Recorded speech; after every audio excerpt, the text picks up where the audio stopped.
औज़ुबिल्लाहिमिनश्शैतानिर्रजीम बिस्मिल्लाहिर्रहमानिर्रहीम। नाज़रीन इकराम, दोस्तों, बुज़ुर्गों, मेरी बहन, छोटे बच्चों, अस्सलामु अलैकुम वरहमतुल्लाहि वबरकातहू। उम्मीद है आप सब खैरियत से होंगे। अल्लाह ताला आप सबको खैरियत से रखे। अल्लाह ताला हम सब को शैतान के शर से महफूज रखे, इंसानों के शर से महफूज रखे, जन्नात के शर से महफूज रखे, जो गिरों में फूंकती है उनके शर से महफूज रखे, और अल्लाह ताला हम सब का ख़ात्मा ईमान पर फरमाए। दोस्तों, आज की वीडियो का बयान है शैतान इंसान के नाक में। हदीस नंबर 1763 1763, जिल्द नंबर 4, सफ़ा नंबर 273 273, मुस्लिम, नसाई और सही बुखारी, नज़्तुल कारी।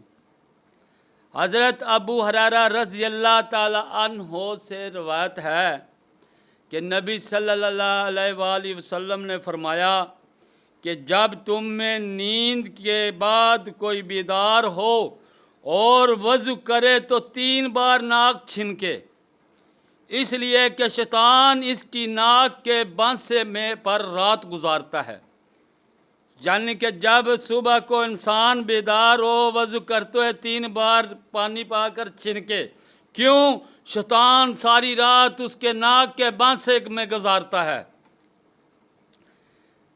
3 बार वैसे तो नाक साफ़ करना सुन्नत है, क्योंकि हम वज़ू करते हैं 3 बार नाक में पानी डालकर लाजमी साफ़ करते हैं, चाहे सुबह हो, चाहे दोपहर हो, ज़ोहर हो, चाहे असर हो।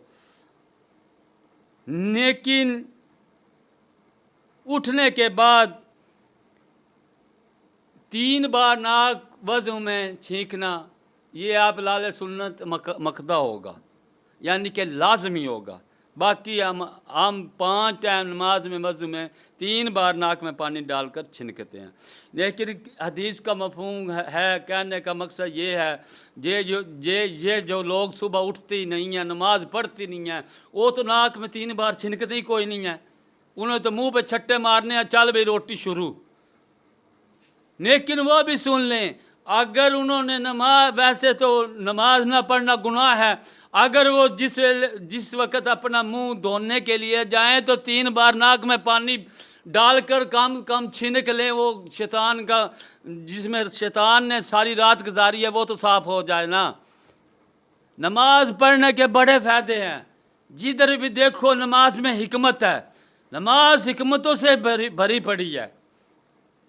लेकिन ये उन लोगों के भी लिए है, नमाज में तो इंशाल्लाह नमाजी 5 वक़्त नाक 3 बार छिनकता है। लेकिन ये उन बदनसीबों के लिए है जो सुबह की नमाज नहीं पढ़ते और सोते रहते हैं, और फिर उठती सदार मुंह पे छट्टे मारे थे, चल भी रोटी दे दो। वो ये सुन लें, वो कम से कम नाक में 3 बार पानी डालकर छिनक लें। कुछ नहीं, शैतान का वो जो बसर है वो तो पाक होगा ना, वो तो साफ़ होगा। अस्सलामु अलैकुम व रहमतुल्लाहि।